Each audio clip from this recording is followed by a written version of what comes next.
क्योंकि सहनी को तय करना है कि हम यूपीए में होंगे, एनडीए में होंगे या इसके बाहर होंगे। आपको क्या लग रहा है? हम लोग भी बाहर रहे हैं 2 साल। अच्छा, आपने देखा है, मजबूती से हम लोग लड़े, मजबूती से खड़े रहे। साधु जी किसका विरोध करते हैं, किसका सपोर्ट करते हैं, ये उनका अपना व्यक्तिगत निर्णय होगा। बिहार में उनके चेहरे पे लड़ता था आज तक भाजपा, वो चेहरा क्या हुआ? मैं तो नहीं समझता कि अब कोई चेहरा बच गया है।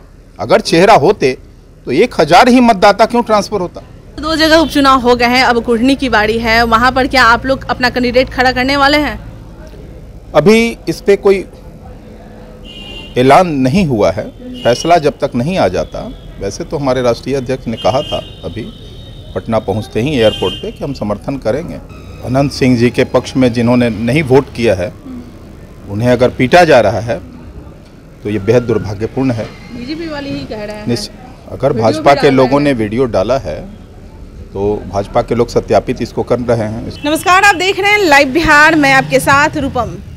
मोकामा और गोपालगंज दोनों जगह उपचुनाव खत्म भी हो गए हैं और रिजल्ट भी आ गया है। जो जिन्हें जीतना था वो जीत गए हैं, लेकिन अभी भी जो अफवाहें हैं वो उड़ रहे हैं। कहा जा रहा है कि अब मोकामा में नीलम देवी के जीतने के बाद जो उन्हें वोट नहीं दिए हैं, यानी कि जो उनके खिलाफ में है, उन्हें पीटा जा रहा है, पीएमसीएच में एडमिट है।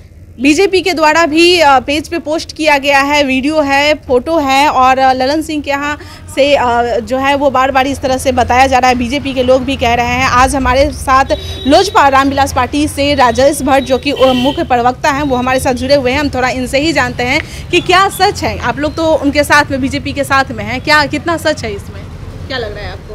देखिए, इसकी सत्यता को हम तो प्रमाणित नहीं कर सकते हैं। जैसा कि आप बता रही हैं कि अनंत सिंह जी के पक्ष में जिन्होंने नहीं वोट किया है, उन्हें अगर पीटा जा रहा है तो ये बेहद दुर्भाग्यपूर्ण है। बीजेपी वाले ही कह रहे हैं। अगर भाजपा के लोगों ने वीडियो डाला है तो भाजपा के लोग सत्यापित इसको कर रहे हैं, इसका मतलब है। तो ये बेहद दुर्भाग्यपूर्ण है। लोकतंत्र में मतदान का जो अधिकार है वो संवैधानिक अधिकार है और मतदाता स्वतंत्र निर्णय ले सकते हैं किसके पक्ष में वोट करना है, किसके विरोध करना है। निश्चित तौर पर अगर ऐसी कोई वारदात हो रही है या ऐसा कोई कृत्य हो रहा है मोकामा विधानसभा में या कहीं भी, तो बेहद निंदनीय है। इसकी पार्टी की ओर से हम कड़े शब्दों में निंदा करते हैं। अच्छा, आलोक मेहता से जब यह सवाल किए गए तो उन्होंने कहा कि इसके हम तो देखे नहीं है, लेकिन मेरे लोगों को भी पीटा जा रहा है, तो हम तो ऐसा कुछ नहीं कर रहे हैं। उनके लोगों को भी पीटा जा रहा है, यानी कि बीजेपी वाले की तरफ से उनको भी पीटा जा रहा है। आप लोग भी सपोर्ट में, पीट कौन रहा है? बीजेपी वाले कर रहे हैं, आप लोग? देखिए, ये पीटने वाली जो घटना आप बता रही है ना, ये तो मेरे संज्ञान में अभी तक नहीं आया है। पीएमसीएच में एडमिट, लेकिन अगर ऐसी कोई घटना घट रही है तो ये बेहद दुर्भाग्यपूर्ण है, चाहे किसी भी पक्ष से हो। लोकतंत्र में संविधान का अधिकार जो है वो मतदाताओं को दिया गया है और वो स्वतंत्र निर्णय लेने के लिए दिया जाता है, ना कि किसी के प्रेशराइज करने पर। और मतदाता अपने स्वविवेक से किसी के भी पक्ष में अगर मतदान करते हों तो उसके जनादेश का हर व्यक्ति को सम्मान करना चाहिए। चलिए, अब तो 2 जगह उपचुनाव हो गए हैं, अब कुढ़नी की बारी है। वहां पर क्या आप लोग अपना कैंडिडेट खड़ा करने वाले हैं? अभी इस पे कोई ऐलान नहीं हुआ है, फैसला जब तक नहीं आ जाता। वैसे तो हमारे राष्ट्रीय अध्यक्ष ने कहा था अभी पटना पहुंचते ही एयरपोर्ट पे कि हम समर्थन करेंगे, लेकिन जब तक उम्मीदवार की घोषणा अभी नहीं हो जाती है तब तक अभी कहना कुछ मतलब मुश्किल समर्थन है। करने की बात, अपना कैंडिडेट नहीं खड़ा करने, जैसे कि गोपालगंज और ये मोकामा में आप लोग कह रहे थे कि हम लोग करेंगे, लेकिन बाद में हुआ कि आप लोग पीछे हट गए और समर्थन करने लगे। तो कुढ़नी की क्या है, वहाँ आप लोग अपना कैंडिडेट खड़ा करेंगे? नहीं, आप लोग की पार्टी है, आप लोग भी तो अपना कैंडिडेट खड़ा करेंगे। नहीं, निश्चित तौर पर संसदीय बोर्ड में इस तरह की कोई बैठक हो रही है और इस पे चर्चा चल रही है। चूँकि आज से नामांकन शायद शुरू है, तो आज राष्ट्रीय अध्यक्ष अपना निर्णय मतलब बता दें। अभी तक आप लोग नहीं बता रहे। उस बार भी आप लोग ऐसे ही कह रहे थे मोकामा गोपालगंज में कि शाम तक आएगा, सुबह तक आएगा, लेकिन पता चला कि नहीं। संसदीय बोर्ड की बैठकों में ये तय होता है, यह पूरा दायित्व जो है संसदीय बोर्ड को दिया गया है।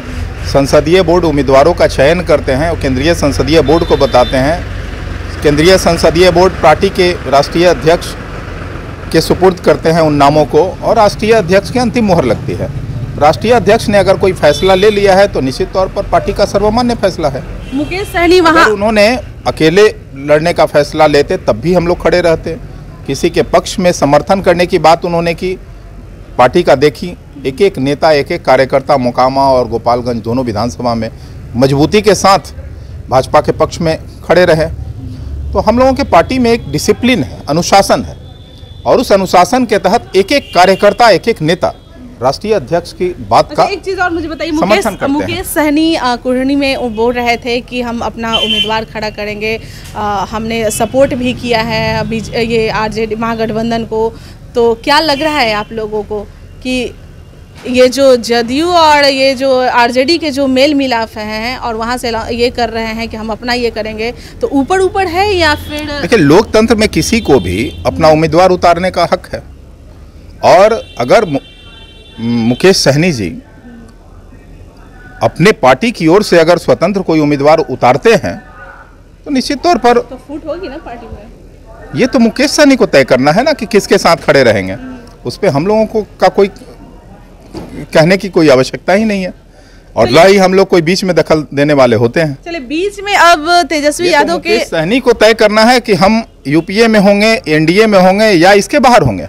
आपको क्या लग रहा है? हम लोग भी बाहर रहे हैं 2 साल। अच्छा, आपने देखा है, मजबूती से हम लोग लड़े, मजबूती से खड़े रहे। अच्छा, मुझे ये बताइए, आप लोगों को क्या लग रहा है, अगर मुकेश सहनी वहाँ पर अपना कैंडिडेट खड़ा करते हैं तो क्या ये महागठबंधन को सपोर्ट करेगी, आरजेडी सपोर्ट करेगी? अब ये तो आरजेडी के नेताओं से आप इसका जवाब लें तो शायद बेहतर होगा, क्योंकि सपोर्ट तो उन्हीं को करना है ना। अब उनके अंदर अंदर क्या खेल चल रहा है, समझ रहे हैं, अब उनके अंदर अंदर क्या खेल चल रहा है, क्या टाई अप हुआ होगा, मैं नहीं बता सकता। ये तो मुकेश सहनी बता सकते हैं या कोई राजद के नेता बता सकते हैं। चिराग पासवान भी तो सवाल कर रहे हैं ना कि नीतीश कुमार का वोट कहाँ गया मोकामा और नहीं, ये तो जग जाहिर है। अगर 2022 में नीतीश कुमार जी के जुड़ने के बाद महागठबंधन में 7 पार्टियां हैं, आपने देखा होगा कि मतों का जो अंतर है सिर्फ 1000 बढ़ा है।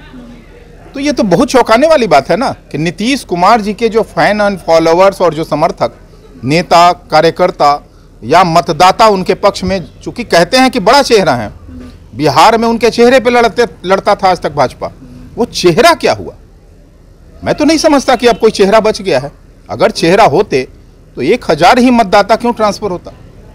इसका मतलब है कि जदयू के मतदाता बिल्कुल ट्रांसफर नहीं हुए, सिर्फ नेता अपनी डफली, अपना राग अलापते रहे। अच्छा, एक चीज़ और है कि अब साधु यादव जो हैं, जो तेजस्वी यादव के जो मामा जी हैं, अब वो विरोध में खड़ा हो गए हैं तेजस्वी यादव के। कह रहे हैं कि अब तुम कुढ़नी जाके उपचुनाव लड़ो, चाहे कहीं भी लड़ो, मुख्यमंत्री हम बनने नहीं देंगे, विरोध करेंगे। ये तो उनका पारिवारिक मामला है। कैसे विरोध करेंगे? तो यानी कि किसी मामला है, पारिवारिक मामला है। अब साधु जी किसका विरोध करते हैं, किसका सपोर्ट करते हैं, ये उनका अपना व्यक्तिगत निर्णय होगा। इसमें हम लोग कुछ नहीं कर सकते, इस पे कोई टिप्पणी हम नहीं कर सकते। मतलब विरोध करेंगे तो लॉस होगा ना? निश्चित तौर पर लॉस होता है, निश्चित तौर पर लॉस होता है। और क्या लॉस होगा, क्या वो कर पाएंगे, ये तो उनका फोर्स बताएगा, आने वाला दिन बताएगा। अच्छा, वो विरोध करने की बात कर रहे हैं तो जाहिर सी बात है किसी का तो सपोर्ट करेंगे। तो क्या आप लोग के पास अगर वो आते हैं, मतलब साथ में आने के लिए कि आप लोग का साथ में रह के हम उनका विरोध करेंगे, तो क्या आप लोग? देखिए, भविष्य में क्या होगा, कौन कहाँ जाएगा, कौन आएगा, कौन नहीं आएगा, कौन आते हैं, कौन जाते हैं, ये तो राजनीति में चलता रहता है। लेकिन अब आगे की बात आगे, अभी कहना मुश्किल है। अच्छा, तो आते हैं तो दोस्ती होगी कि नहीं? नहीं होगी। नहीं, ये एनडीए तय करेगा ना। अच्छा, एनडीए की बैठक में तय होगी ना। हम लोगों के साथ कौन होगा, कौन नहीं रहेगा, तो एनडीए में तय होगा। आप सीधे बोल रहे हैं? नहीं, पहले तो बोल दिए नहीं। सवाल ये है ना कि जब कोई गठबंधन का घटक को किसी अपने गठबंधन में लेने की बात होती है तो गठबंधन के बैठक में ये तय होता है। तो गठबंधन तय करेगा ना वो कहाँ रहेंगे। अभी तो हम लोग अकेले हैं, अभी तो हम लोग अकेले हैं ना। अभी तो हम लोगों ने सिर्फ चुनाव में समर्थन देने की बात कही है।